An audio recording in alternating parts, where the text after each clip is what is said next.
ಈಗ ನಿಮ್ಗೆ ಸಿಕ್ಕಿರುವಂತಹ ರಿಪೋರ್ಟ್ ಪ್ರಕಾರ, ಯಾಕಂದ್ರೆ ಇಡೀ ಸರ್ಕಾರ ಇಲ್ಲಿದೆ, ಸಚಿವರಿಗೆ ಟಾಸ್ಕ್ ಕೊಟ್ಟಿದ್ದಾರೆ, ಶಾಸಕರಿಗೆ ಟಾಸ್ಕ್ ಕೊಟ್ಟಿದ್ದಾರೆ, ಇದ್ದು ಕೆಲಸ ಮಾಡ್ಬೇಕು ಅಂತ.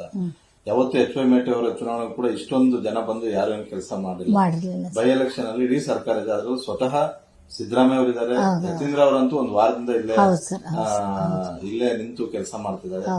ನಿಮಗಿರೋ ರಿಪೋರ್ಟ್ ಪ್ರಕಾರ ಗ್ರಾಮೀಣ ಭಾಗದಲ್ಲಾಗಿರ್ಬೋದು, ನಗರದಲ್ಲಾಗಿರ್ಬೋದು, ಹೇಗಿದೆ ಮೇಡಮ್ ರೆಸ್ಪಾನ್ಸ್? ಚೆನ್ನಾಗಿದೆ ಸರ್. ನಾವು ಗ್ರಾಮೀಣ ಭಾಗದಲ್ಲಿ ನಾವು ನಮ್ಮ ತಂದೆಯವರು ಏನು ಹೋಗಿ ತಗೊಂತ ಇದ್ರು ಅದಕ್ಕಿಂತ ಹೆಚ್ಚಿಗೆ ಒಂದು ನಿರೀಕ್ಷೆ ಇಟ್ಕೊಂಡಿದೀವಿ ಸರ್. ಆಗತ್ತೆ ಸರ್, ಹೆಚ್ಚಿಗೆ ನಾವೇನ್ ನಿರೀಕ್ಷೆ ಇಟ್ಕೊಂಡಿದೀವಿ ಅದು ಪ್ರತಿಫಲ ಸಿಗುತ್ತೆ ಸರ್. 2004 ಇತ್ತೀಚೆಗೆ ಆಗಿರೋ ಚುನಾವಣೆಗಳೆಲ್ಲವೂ ಕೂಡ ಈಗ ಬಿಜೆಪಿಯಲ್ಲಿ ನಿಂತಿರುವಂತಹ ಅಭ್ಯರ್ಥಿಗೆ ಮತ್ತೆ ತಮ್ಮ ತಂದೆಯವರಿಗೆ ನೇರ ಪೈಪೋಟಿ ಆಗಿದೆ. ಯಾರೇ ಗೆದ್ರು 10,000 ಒಳಗಡೆ ಈ ಬಾರಿ ಅದನ್ನು ಕೂಡ ದಾಟಿ ಗೆಲ್ತೀರಾ? ಯಾಕಂದ್ರೆ 5 ಗ್ಯಾರಂಟಿಗಳು ವರ್ಕೌಟ್ ಆಗ್ತವೆ ಅನ್ನೋದನ್ನ ನೀವು ಹೇಳ್ತಿದ್ದೀರಾ, ಸಿದ್ದರಾಮಯ್ಯ ಅವರು ಕೂಡ ಹೇಳ್ತಿದ್ದಾರೆ. ಈಗ ನೋಡಿ ಸರ್, ಹೋದ ಸಲ 6,000 ಚಿಲ್ಲರೆಯಲ್ಲಿ ಬಂದಿತ್ತು. ಈ ಸಲ ಹೆಚ್ಚಿನ ಒಂದು ಆಗುತ್ತೆ. ಯಾಕಂದ್ರೆ ನಮ್ಮ ಸರ್ಕಾರ ಮಾಡಿರೋ ಸಾಧನೆಗಳಿರ್ಬೋದು, ಗ್ಯಾರಂಟಿ ಯೋಜನೆಗಳಿರ್ಬೋದು, ನಮ್ಮ ತಂದೆ ಮಾಡಿರೋ ಸೇವೆಗಳಿರ್ಬೋದು, ಮತ್ತು ನಮ್ಮ ಮುಖ್ಯಮಂತ್ರಿಯವರು ಈಗ ರಾಜ್ಯದ ಮುಖ್ಯಮಂತ್ರಿಯವರು. ಆದರೆ ನಮಗೆ ಮಾತ್ರ ನಮ್ಮ ತಂದೆಯವರು, ಯಾಕಂದ್ರೆ ನಮಗಷ್ಟೇ ಅವರು ಪ್ರೀತಿಯಿಂದ ನಮ್ಮನ್ನ ಮೇಟಿಯವ್ರ ಮಕ್ಕಳು ನನ್ನ ಮಕ್ಕಳು ಅಂತ ಕೇಳ್ತಾರೆ. ಡಾಕ್ಟರ್ ಯತೇಂದ್ರ ಸಾಹೇಬರು ಅಷ್ಟೇ ನಮ್ಮನ್ನೆಲ್ಲ ಸೋದರಿ ಥರನೇ ಅವರು ಇದು ಮಾಡ್ತಾರೆ. ನಮ್ಮ ಮನೆಯಲ್ಲಿ ಒಬ್ಬ ಕುಟುಂಬರು ಹೋಗಿದ್ದಾರೆ, ಹಿರಿಯರು ಹೋಗಿದ್ದಾರೆ, ಆ ಸ್ಥಾನ ವಾಪಸ್ ತುಂಬಬೇಕು ಅಂತ ಯತೇಂದ್ರ ಸರ್ ಗಟ್ಟಿಯಾಗಿ ನಿಂತ್ಕೊಂಡಿದ್ದಾರೆ ಸರ್. ನಮ್ಮ ಜಾರಕಿಹೊಳಿ ಅಣ್ಣವರಂತೂ ನಿಮಗೆ ಗೊತ್ತೇ ಇದೆ, ನಮ್ಮ ತಂದೆಯವರು ಹೋದ ಒಂದು 2-3 ತಿಂಗಳು ಮಾತ್ರ, ಅವರು 3 ತಿಂಗಳಿಂದ ಅವರು ಭಾಳ ರೂಟ್ ಲೆವೆಲ್ ಕೆಲಸ ಮಾಡ್ತಿದ್ದಾರೆ. ಬಹುಶಃ ಅವರಷ್ಟು ಕೆಲಸ ನಾವು ಯಾವತ್ತೂ ಇಷ್ಟು ವರ್ಷ ಮಾಡ್ಕೊಂಡು ಬಂದಿದ್ದೀವಿ. ಬಟ್ ಜಾರಕಿಹೊಳಿ ಅಣ್ಣವ್ರು ಮಾಡಿದಷ್ಟು ನಾವು ಮಾಡೋಕ್ಕಾಗಲ್ಲ ಸರ್.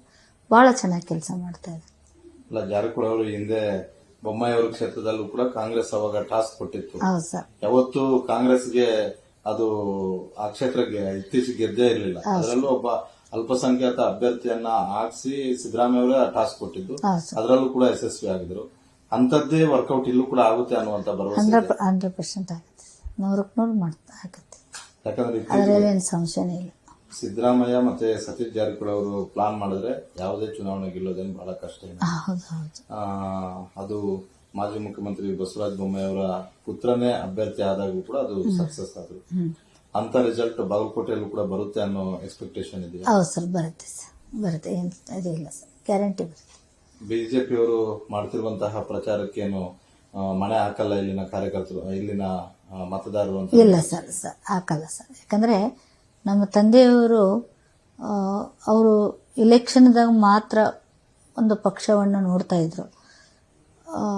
ಇಲೆಕ್ಷನ್ ಆದಮೇಲೆ ಅವರು ಯಾರೇ ಬಂದ್ರೂ ನಾನು ಸೇವೆ ಮಾಡೋಕ್ಕೆ ಇರೋದು, ಯಾವುದೇ ರೀತಿಯಿಂದ ನಾನು ಯಾವುದು ಜಾತಿ ಪಕ್ಷ ಯಾವುದು ಮಾಡ್ತಾ ಇರಲಿಲ್ಲ ಸರ್.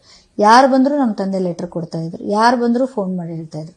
ಈಗ ನೋಡಿ, ಗಾಡಿ ರೋಡಲ್ಲಿ ಹೋಗ್ತಾ ಗಾಡಿ ಇರುತ್ತೆ, ರೈತರು ಏನೋ ಬಂದಿರ್ತಾರೆ, ಒಂದೊಂದ್ಸಲ ಏನೋ ಲೈಸೆನ್ಸ್ ಬಿಟ್ಟು ಬಂದಿರ್ತಾರೆ, ಇನ್ನೊಂದು ಬಂದಿರ್ತಾರೆ.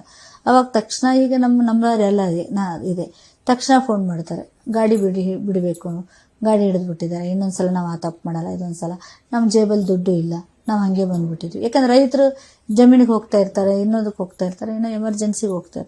ಆ ಟೈಮ್ದಾಗ ನೀವು ಯಾರು, ಯಾವ ಜಾತಿ, ಯಾವ ಪಕ್ಷ, ನಾವು ಏನೂ ಕೇಳೋಕ್ಕಾಗಲ್ಲ ಸರ್. ಮಾನವೀಯತೆ ದೃಷ್ಟಿಯಿಂದ ನಾವು ಆಗಿಂದಾಗ ಅವಾಗ ನಾವು ಸಹಾಯ ಮಾಡಬೇಕಾಗತ್ತೆ. ಯಾಕಂದ್ರೆ ನಮಗೆ ಸಹಾಯ ಮಾಡಲಿಕ್ಕೆ ಅವಕಾಶ ಕೊಟ್ಟವರು ಅವರಲ್ಲ ಸರ್, ನಮ್ಮನ್ನು ಬೆಳೆಸಿದವರು ಅವರಲ್ಲ, ನಾವು ಹೇಗೆ ಅವ್ರನ್ನ ಇದನ್ನ ಮಾಡೋಕ್ಕಾಗತ್ತೆ? ಹಂಗಾದ್ರೆ ಈ ಬಾರಿ ಬಾಗಲಕೋಟೆ ಎಲೆಕ್ಷನ್ ಅಲ್ಲಿ ಕಾಂಗ್ರೆಸ್ ಅಭ್ಯರ್ಥಿ ಉಮೇಶ್ ಅವರಿಗೆ ಏನು ಸಮಸ್ಯೆ ಇಲ್ಲ ಅಂತ ಹೇಳಿ? ಇಲ್ಲ ಸರ್, ಸಮಸ್ಯೆ ಇಲ್ಲ. ಹಿಂದಿನ ಅಂತರಕ್ಕಿಂತ ಜಾಸ್ತಿ ಅಂತರದಲ್ಲೇ ಗೆಲ್ತಾರೆ. ಹೌದು ಸರ್. ಓಕೆ ಮೇಡಮ್, ಕಾರ್ಯಕ್ರಮದಲ್ಲಿ ಭಾಗವಹಿಸಿದ್ದಕ್ಕೆ ಧನ್ಯವಾದ. Thank you sir, thank you. ಇದಾಗಿತ್ತು ಇವತ್ತಿನ ಗ್ಯಾರಂಟಿ ನ್ಯೂಸ್ನ ವಿಶೇಷ ಸಂದರ್ಶನ. ಬಾಯಕ್ಕ ಮೇಟಿ ಅವರು ಬಹಳಷ್ಟು ಸ್ಪಷ್ಟವಾಗಿ ಹೇಳ್ತಾ ಇದ್ದಾರೆ, ಈ ಬಾರಿ ನಡೀತಾ ಇರುವಂತಹ ಬೈ ಎಲೆಕ್ಷನ್ ಕೂಡ ನಮ್ಮ ತಂದೆ ಅಕಾಲಿಕ ಮರಣದಿಂದ ಬಂದಿರುವಂತಹ ಒಂದು ಚುನಾವಣೆ. ಆದ್ರೆ ಕುಟುಂಬದಲ್ಲಿ ಅಭ್ಯರ್ಥಿ ಆಯ್ಕೆ ವಿಚಾರದಲ್ಲಾಗಿರ್ಬೋದು, ಚುನಾವಣೆ ಮಾಡುವಂತಹ ಒಂದು ವಿಚಾರದಲ್ಲಾಗಿರ್ಬೋದು ಯಾವುದೇ ಸಮಸ್ಯೆನೂ ಕೂಡ ಇಲ್ಲ. ಸಮಸ್ಯೆ ಕೇವಲ ವಿರೋಧ ಪಕ್ಷಗಳು ಸೃಷ್ಟಿ ಮಾಡ್ಕೊಂಡಿರೋದಷ್ಟೇ. ನಾವೆಲ್ಲರೂ ಕೂಡ ಒಗ್ಗಟ್ಟಾಗಿ ಕೆಲಸ ಮಾಡ್ತಾ ಇದ್ವಿ. ಇಡೀ ರಾಜ್ಯಾದ್ಯಂತ ಜಾರಿಯಾಗಿರುವಂತಹ 5 ಗ್ಯಾರಂಟಿಗಳು ಬಾಗಲಕೋಟೆಯಲ್ಲಿರುವಂತಹ ಫಲಾನುಭವಿಗಳು ಅದನ್ನು ಒಪ್ಪಿದ್ದಾರೆ. ಆ ಒಪ್ಪಿಗೆ 9ನೇ ತಾರೀಕು ನಡೆಯುವಂತಹ ಒಂದು ಚುನಾವಣೆಯಲ್ಲಿ ಕಾಂಗ್ರೆಸ್ ಅಭ್ಯರ್ಥಿಯ ಪರವಾಗಿ ಮತದಾನವನ್ನು ಮಾಡ್ತಾರೆ. ಫಲಿತಾಂಶ ಬಂದಾಗ ಬಿಜೆಪಿ ಅವರು ಕೂಡ ಅದರ ಗೊತ್ತಾಗುತ್ತೆ ಅನ್ನುವಂಥದ್ದನ್ನ ಹೇಳ್ತಾರೆ.